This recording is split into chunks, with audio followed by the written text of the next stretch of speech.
આ સરકારને કેટલો ભય અને કેટલો ડર છે આ નાગરિકોથી કે જે નાગરિકો તેમની સામે અવાજ ઉઠાવે અથવા તો તેમને અરજી કરી રજૂઆત કરે તેની આ વાત છે। કારણ કે ગીર સોમનાથના સોમનાથ ખાતે ચિંતન શિબિર ચાલી રહી છે, પણ શેનું ચિંતન કરવાનું છે ભાઈ એ તો જનતાને જણાવો। અને આ ચિંતન શિબિર તારીખ 21, 22 અને 23 એટલે કે આજે પણ ચિંતન શિબિર ચાલુ છે, જેમાં મુખ્યમંત્રીથી માંડી રાજ્યના ચીફ સેક્રેટરી સુધી તમામ છે, પણ મળવા માટે સમય લોકો માંગે તો તેને પોલીસ નજરકેદ કરે છે। શું આ રાજ્યમાં હજી પણ અંગ્રેજો કરતા ભૂંડી ગુલામી કરવાનો અવસર અમારે જોવાનો બાકી હતો?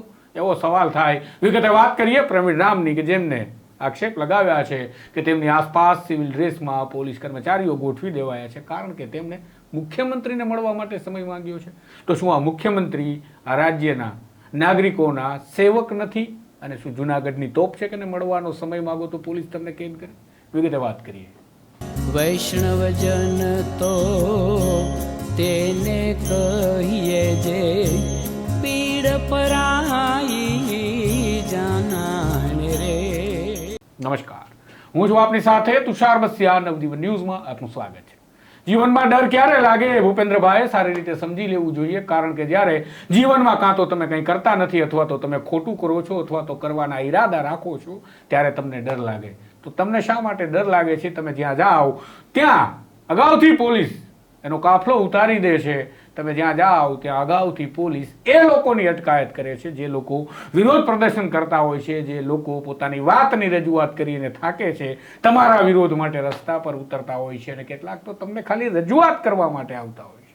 અને રજૂઆત તો ઠીક છે, કેટલાક તો ખાલી સમય માંગે છે, અને તમે જેને ચિંતન શિબિર કહો છો એ ચિંતન શિબિરમાં નાગરિકો આવે છે કે અમારા મુદ્દાનું પણ થોડું ચિંતન કરો।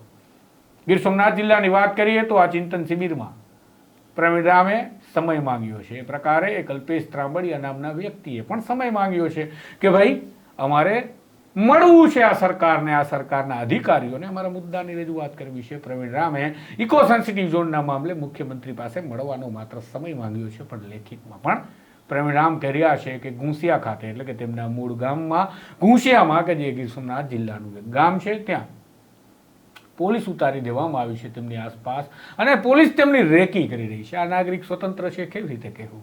સાંભળો પ્રવીણ રામને।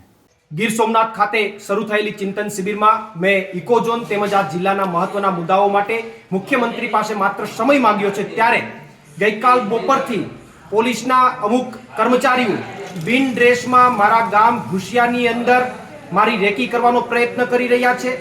મારું ઘર છે ત્યાં આજુબાજુમાં ગોઠવાય અને મારા ઉપર નજર રાખી રહ્યા છે, ત્યારે મારે તંત્રના અધિકારીઓ અને તંત્રના કર્મચારીઓને કહેવું છે કે હું કોઈ આતંકવાદી નથી કે મારા ઉપર નજરકેદ અથવા મારા ઉપર રેકી રાખવાનો આ પ્રયત્ન કરી રહ્યા છે। બીજું, મેં કોઈ પણ જાતનો ઓફિશિયલ પ્રોગ્રામ હજુ સુધી જાહેર નથી કર્યો। મેં માત્ર ને માત્ર મુખ્યમંત્રીને મળવાનો જ સમય માંગ્યો છે, એટલે કોઈ પણ પોલીસ તંત્રના અધિકારીએ કે કર્મચારીએ મારી અટક કરવા માટે આગળ ન આવવું, કારણ કે જો અટક કરવા માટે આવશો તો ઘર્ષણ થશે, કારણ કે મારે હજુ સુધી મેં કોઈ ઓફિશિયલ પ્રોગ્રામ જાહેર કર્યો નથી।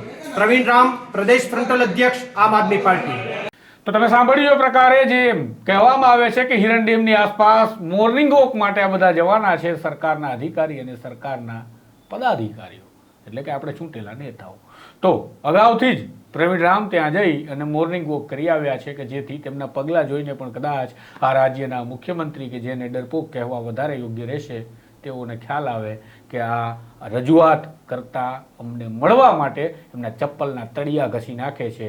અમે જઈએ પહેલાં, અમે જઈએ બાદમાં પણ। આ પ્રકારના અહેવાલ સમાચાર માટે જોડાયેલા રહેજો નવજીવન સાથે। નમસ્કાર। વૈષ્ણવજન તો તેને કહીએ જે પીડ પરાઈ